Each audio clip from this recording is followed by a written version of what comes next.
ప్రభువైన యేసుక్రీస్తు నామమునకు మహిమ ఘనత ప్రభావములు చెల్లునుగాక. భయపడకము, నేను నీకు తోడై ఉన్నాను. యెషయా గ్రంథం 43వ అధ్యాయం 5వ వచనం ద్వారా దేవుడు మనకు తెలియజేయుచున్నాడు. భయపడకము అని ప్రభు ఎవరితో అంటున్నాడు? దేవుని బిడ్డలమైన మనతో అంటున్నాడు. భయపడకము, నేను నీకు తోడై ఉన్నాను. ఈ లోకంలో మనం జీవించినంత కాలము దేనికి మనం భయపడడానికి వీలు లేదు. కొన్ని సందర్భాల్లో చూడండి, సమస్యలను చూసి మనం భయపడుతుంటాం. అనారోగ్య సమస్య కావచ్చు, ఆర్థిక ఇబ్బందులు కావచ్చు, అప్పుల బాధ కావచ్చు. వాటిని చూసినప్పుడు మనకు భయం వేస్తుంది. కాబట్టి మనం దేనికి భయపడడానికి వీలు లేదు.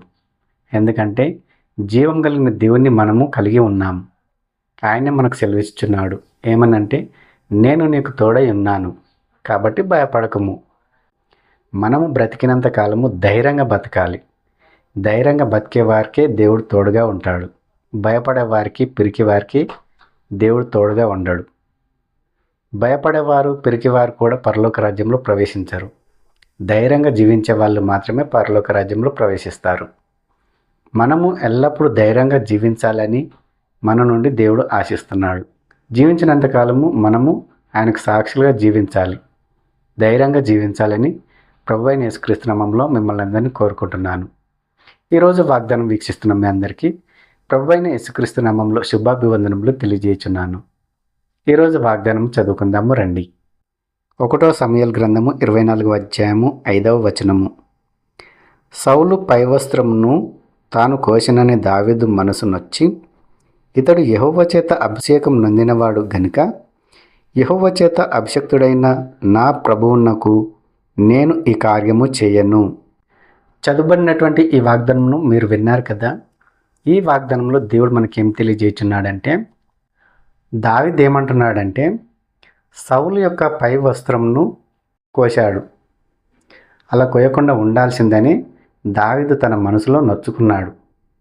ఎందుకు నొచ్చుకున్నాడు అంటే, దేవుడు అభిషేకించిన వారిని ఏమాత్రం ఎవరు ముట్టకూడదు. కాబట్టి దావీదు వెళ్ళి ఏం చేశాడంటే, సౌలు యొక్క పై వస్త్రంను కోశాడు. సౌలు దావీదు తన పై వస్త్రంను కోశాడని కూడా సౌలుకు తెలియదు. ఎందుకంటే సౌలు ఒకానొకప్పుడు గుహలోకి వెళ్ళి శంఖ నివార్తికి వెళ్తాడు. సౌలుకు తెలియకుండా దావీదు పై వస్త్రంను కోశాడు. కాబట్టి దావీదు తన మనసులో ఎంతగానో నచ్చుకుంటాడు. ఎందుకంటే దేవుడు అభిషేకించిన వారిని ఏ ఒక్కరు ముట్టకూడదు. వాళ్ళు పరిశుద్ధులుగా ఉంటారు. కాబట్టి రాజైనా సరే, సాధారణ మనిషి అయినా సరే, ప్రవక్త అయినా సరే, ఏ ఒక్కరు ముట్టడానికి వీల్లేదు. అలాంటి సమయంలో దావీదు వెనక నుండి వెళ్ళి సౌలు యొక్క పై వస్త్రంను కోశాడు. అప్పటికి దావీదు స్నేహితులు చెప్తారు, అదిగో చూడు, సౌలు మనకు అందుబాటులో ఉన్నాడు, నీ దృష్టికి ఏది అనుకూలమో అది చెయ్యి అన్నప్పుడు దావీదు వెనక నుండి వెళ్ళి సౌలు యొక్క పై వస్త్రం కోస్తాడు. ఎందుకంటే సౌలు చేతికి చిక్కాడు, ఇక మీదట అతన్ని అడ్డు తొలగించు, నీకెటువంటి అడ్డు ఉండకుండా అతన్ని నీవు చంపివేయి అని దావీదు స్నేహితులు దావీదుతో చెప్పినప్పుడు, దావీదు దేవుని పట్ల భయభక్తులు కలిగి జీవిస్తాడు. కాబట్టి దేవుని చేత అభిషేకింపబడిన వ్యక్తిని నేను చంపను, నా ప్రభువు ఎదుట ఈ కార్యం నేను ఏమాత్రము చేయను అని దావీదు తన స్నేహితులతో అంటాడు. దేవుడు అభిషేకించిన వ్యక్తులను మనం ఏమాత్రం ముట్టకూడదు. ఎందుకంటే దేవుని ఆత్మను కలిగి వారు జీవిస్తారు. కాబట్టి అలా పరిశుద్ధాత్మ శక్తిని పొందుకున్న వారిని ఏమాత్రం మనం ముట్టకూడదు. దేవుడు పరిశుద్ధ గ్రంథం ద్వారా మనకు స్పష్టంగా తెలియజేయుచున్నాడు. ఏమనంటే, నిన్ను ముట్టినవాడు నా కనుగుడ్డును ముట్టినట్లే అని ప్రభువు సెలవిచ్చున్నాడు. కాబట్టి దేవుడు అభిషేకించిన వారిని ఏమాత్రం ముట్టకూడదు. సౌలును చంపేటటువంటి అవకాశము దావీదుకు వచ్చినప్పటికీ దావీదు సౌలు పట్ల కనికరపడి, జాలిపడి అతన్ని ప్రాణాలతో వదిలేస్తాడు. పై వస్త్రంను మాత్రం కోసినందుకు దావీదు తన మనసులో ఎంతగానో నొచ్చుకుంటాడు. కాబట్టి ప్రభువునకు ఇష్టం లేని కార్యము నేనేమాత్రము చేయను, సౌలును దేవుడు అభిషేకించాడు కాబట్టి సౌలును నేను చంపను అని తన స్నేహితులతో చెప్తాడు. కానీ సౌలు పైన దాడి చేసి సౌలును చంపాలని ఏమాత్రం అనుకోడు. ఎందుకంటే దావీదు మంచి హృదయం కలిగి జీవిస్తాడు. దేవునియందు భయభక్తులు కలిగి జీవిస్తాడు. ఈ లోకంలో మనము జీవించినంత కాలము దేవుని చేత అభిషేకింపబడిన వారిని మనం ఏమాత్రం ముట్టకూడదు. ప్రభు ఎదుట ఆ దుష్కార్యం మనం ఏమాత్రం చేయకూడదు. పాస్టర్ల పైన దాడి చేస్తుంటారు, పాస్టర్ కుటుంబం పైన దాడి చేస్తుంటారు, చర్చిల పైన దాడి చేస్తుంటారు, చర్చిలను కూలగొడుతుంటారు. ఎందరో మతోన్మాదులుగా పిలువబడుతున్న వారు క్రైస్తవుల పైన దాడి చేసి వాళ్ళని హింసిస్తుంటారు, వారిని బాధ పెడుతుంటారు, దుఃఖ పెడుతుంటారు, కొంతమందిని చంపుతున్నారు కూడా. ఎందుకంటే దేవుని చేత అభిషేకించిన వారిని ముట్టకూడదు అనే విషయం వారికి తెలియక ఆ పని చేస్తుంటారు. అభిషేకించిన వారిని ముట్టకూడదు, దేవుని రక్తంలో కడగబడిన వారిని కూడా ఏమాత్రం ముట్టకూడదు, వారి జోలి పోకూడదు, వారిపైన దాడి చేయకూడదు. బహు జాగ్రత్తగా ఈ లోకంలో ప్రతి ఒక్కరు జీవించాలి. ఈ విషయాన్ని ప్రతి ఒక్కరు గుర్తుపెట్టుకోవాలని ప్రభువైన యేసుక్రీస్తు నామములో మిమ్మల్ని అందరినీ కోరుకుంటున్నాను. ప్రార్థన చేసుకుందామండి. ప్రతి ఒక్కరు తలలు వంచండి. పరలోకమందున మా తండ్రి యేసయ్య, నీ ఘనమైన నామముకు వందనాలు తండ్రి. యేసయ్య, ఈరోజు ఈ వాగ్దానం ద్వారా మీరు మాతో మాట్లాడినందుకే నీకు వందనాలు తండ్రి. యేసయ్య, దావీదుకు సౌలు పైన పగ తీర్చుకునే అవకాశం వచ్చినప్పటికీ సౌలును ముట్టకుండా అతని వస్త్రపు చెంగు మాత్రమే కోశాడు. అలా కోయడం ద్వారా దావీదు ఎంతగానో మనసులో నొచ్చుకున్నాడు.